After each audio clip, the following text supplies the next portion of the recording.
Kevin Stefanski's stubbornness is making a mockery of the Cleveland Browns.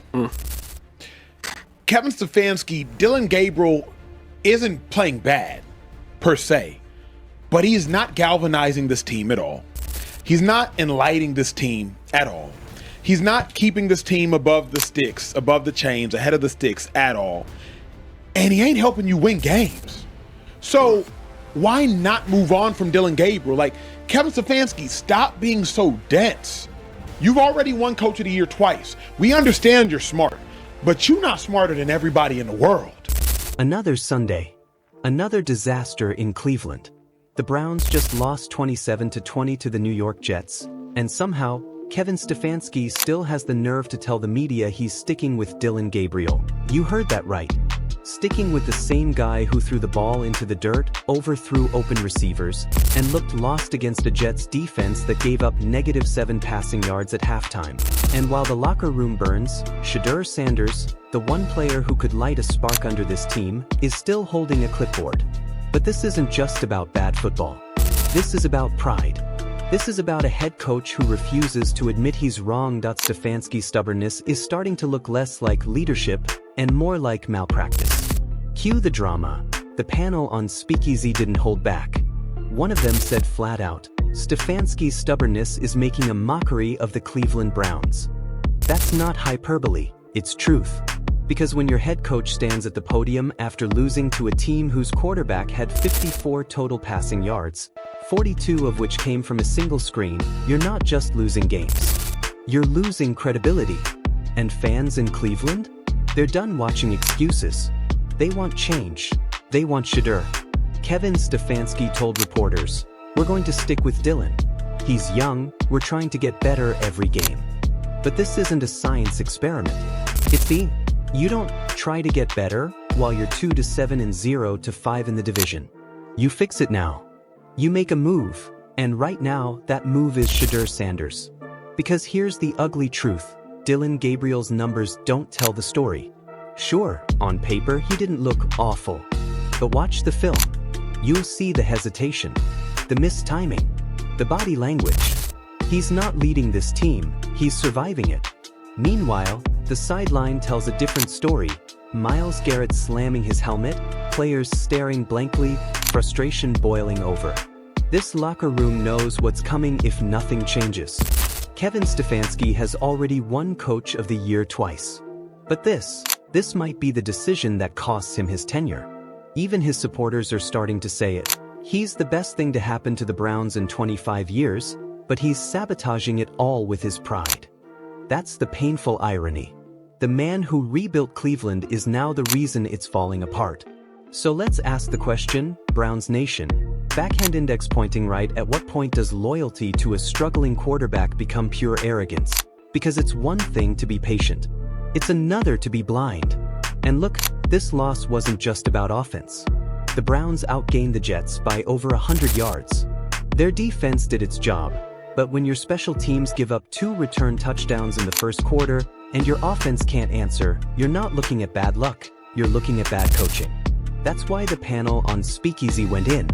One of them said it plain, he's a bad coach right now. The team is poorly prepared. They're technically unsound. That's not talent, that's discipline, and discipline comes from the top. And they're right. Stefanski's system looks lost. His locker room looks tired, and his decision-making? It looks personal. Where do we start with him, though? Because, like, yo, your job is to be a head coach of this team.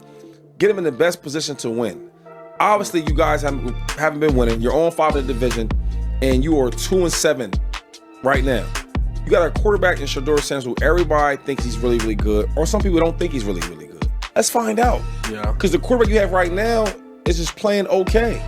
He ain't doing nothing special. Special. Yeah. Right? You got a situation where you're trying to figure out, do we need a quarterback for the future? Do we have one now? Like, you're trying to figure this out. Why not let him play? Because the route y'all going, y'all going to be drafted number 1 or number 2 pick or number 3 pick overall again. Find out. Do I got to go deep in this draft to get a quarterback, or do I have one? Because when you listen to him talk about Shadur, it's different. He sighs. He cuts the answers short. He avoids the topic like it burns. One of the hosts said it best.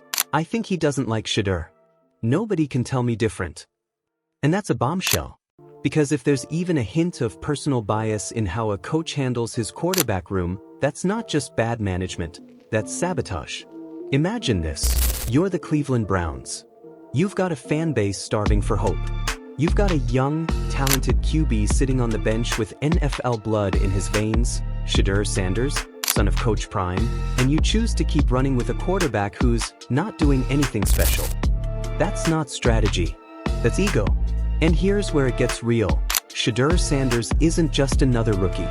He's electric. He's the kind of quarterback who draws attention, who changes energy in a room, who makes teammates believe again. And right now, belief is exactly what Cleveland is missing. But let's be honest, this isn't just about football, it's about control. It's about a coach who's so determined to prove he's the smartest man in the room that he's willing to sink with his decision rather than rise with the right one. So I'll ask you again, Browns fans, is Kevin Stefanski protecting his team or protecting his pride?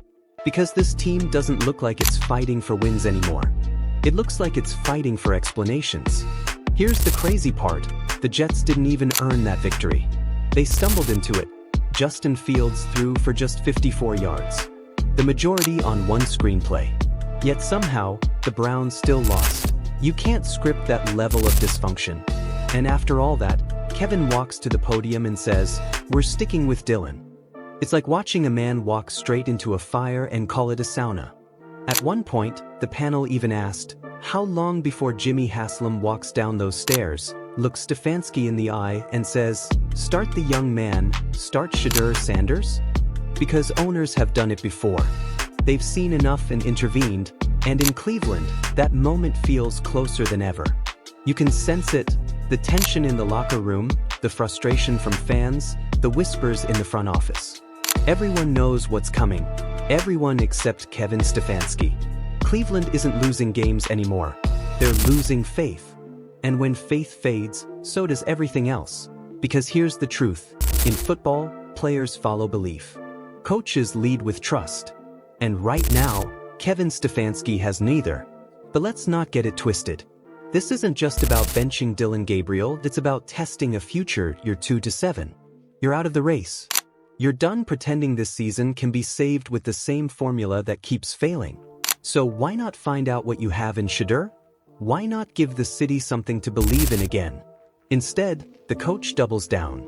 He digs deeper. He calls it development. But this feels like pride dressed up as patience. So, Cleveland, what do you think? Is Kevin Stefanski's process helping this team grow, or slowly killing it from the inside? Because sometimes the scariest thing in football isn't a loss. It's a leader who can't admit he's wrong. Let's pick it up where we left off. Cleveland in chaos, a 27-20 loss to the Jets, a furious locker room, and a fan base begging for one thing: Shadur Sanders under center. But Kevin Stefanski? He's not budging. He's standing on that podium like a man chained to his decision, repeating, "We're sticking with Dillon." You can almost feel the frustration through the screen. Reporters sighing, fans groaning, even his players looking defeated. Because at some point, when everyone in the building sees the same problem except the head coach, it stops being stubbornness. It starts being self-sabotage. And that's exactly what one Speakeasy host said. He's not coaching to win, he's coaching to prove he's right. Think about that. A head coach in the NFL, fighting not for victories, not for his players, but for his pride. It's not like Shedeur hasn't earned the opportunity. Every scout who's been at practice says the same thing. He throws a prettier ball. He processes faster. He carries himself like a starter. But the minute you bring up his name, Stefanski's tone shifts. It's cold, dismissive, almost resentful. And that's why this debate feels bigger than football. Because Shedeur represents something Kevin Stefanski can't control. Attention, hype, charisma, belief. And for a coach obsessed with structure and silence, that's terrifying. This locker room needs leadership. Right now, it's getting lectures. Myles Garrett, silent in the post-game. Amari Cooper, visibly angry on the sideline. Even veteran Joe Flacco, who's seen every kind of locker room chaos, reportedly shook his head walking out of the tunnel. The Browns aren't falling apart because they lack talent. They're falling apart because they lack trust. And that trust starts, or ends, with the head coach. The question now isn't whether Shadur deserves a shot, it's whether the Browns can afford not to give him one. Because the math doesn't lie. Cleveland's playoff chances? Under 5%. Their offensive output? Bottom 5 in the league. The fans? Already calling for change. Every direction you look, from the press, to the players, to the stands, it all points to the same conclusion. It's time. One Speakeasy analyst said it perfectly: if Kevin Stefanski doesn't start Shadur Sanders soon, he's going to lose this locker room, and when that happens, it's over. Because you can't keep telling grown men who bust their bodies every Sunday that this is the plan, when everyone can see it's not working. You can't tell fans paying thousands of dollars to watch a team collapse that patience is the answer. And you definitely can't tell your front office that your best quarterback is not ready when every single practice clip says otherwise. Here's the part people don't want to talk about. This isn't just about Shadur versus Dillon, but it's about the future of the Cleveland Browns. If Shadur steps in and shines, even flashes, you've got your quarterback for the next decade. That you've got hope. You've got energy. You've got prime time back in Cleveland. But if Stefanski keeps fighting this war with himself, the Browns could waste another year and another generation of fans on pride. Because at some point, the system has to take a backseat to reality. And reality is this: Dillon Gabriel looks overwhelmed. The film doesn't lie. He's second-guessing throws, panicking in clean pockets, missing pre-snap reads. You can't win in the NFL like that. Shadur Sanders? He's not just a better athlete. He's a better presence that he plays with rhythm. He commands the huddle. He's the kind of quarterback that teammates rally behind, not because he's loud, but because he's sure. And that word, sure, is what Cleveland needs, because everything else feels uncertain. The Speakeasy crew started throwing names around. They compared this moment to Alex Smith and Patrick Mahomes, to Tyrod Taylor and Justin Herbert. Moments in NFL history where a coach had to make a choice: loyalty or legacy. Andy Reid chose legacy. Anthony Lynn waited too long. Now, it's Kevin Stefanski's turn. Which coach will he be remembered as? Half the panel said yes, pull the plug now. The other half said give him one last chance, but only if he starts Shadur next week.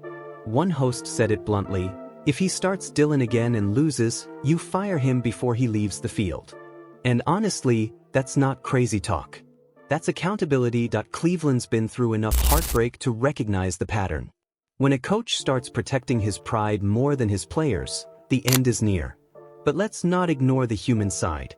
Kevin Stefanski's not a villain. He's a man trying to protect what he built. He brought this team from a laughingstock to contenders. He won Coach of the Year twice. But success can make you stubborn. It can make you believe that your way is the only way. And that's the tragedy here. Because if he would just step aside, just for a moment, and let Shadur show what he can do, the story could flip overnight. Instead, he's standing at the edge of the cliff, pretending he doesn't see the drop. Sometimes pride doesn't just blind you, it buries you. And right now, Kevin Stefanski is digging his own grave with every press conference. Because here's what's really coming. If Shadur doesn't start next week, the locker room will start talking that if they lose again, the owner will step in, and when that happens, it's not just a quarterback change. It's a regime change. So, Browns fans, buckle up, because this isn't just a quarterback controversy anymore. This is a civil war in Cleveland. On one side, you've got the old guard, Stefanski, the loyalists, the believers in process over panic. On the other, you've got the new energy. The fans, the players, the voices crying out for Shadur Sanders, the one player who makes them believe again. And the clock's ticking. The Browns play next Sunday. The world will be watching. And every throw, every drive, every mistake from Dillon Gabriel will make that call louder. Start Shadur Sanders. So, Coach Stefanski, if you're listening, this isn't about ego anymore. This isn't about control. This is about survival. Because once the crowd turns, once that chant starts echoing through Cleveland Browns Stadium, Shadur, Shadur, Shadur, there's no turning back. The future of the Browns isn't sitting in the press box. He's standing on the sideline, helmet in hand, waiting for his moment. And when that moment comes, when Shadur Sanders finally steps on that field, the city will erupt. Because deep down, everyone knows what's coming. The dawn of something new. The rebirth of belief. The next chapter of Cleveland football, led by the kid who was built for the spotlight. So whether Stefanski likes it or not, the countdown has already begun. This has been Gridiron Insights, breaking down the firestorm in Cleveland. And if you believe Shadur Sanders deserves that starting spot, drop a comment below, hit that like button, and don't forget to subscribe, because this story isn't over yet. It's just getting started.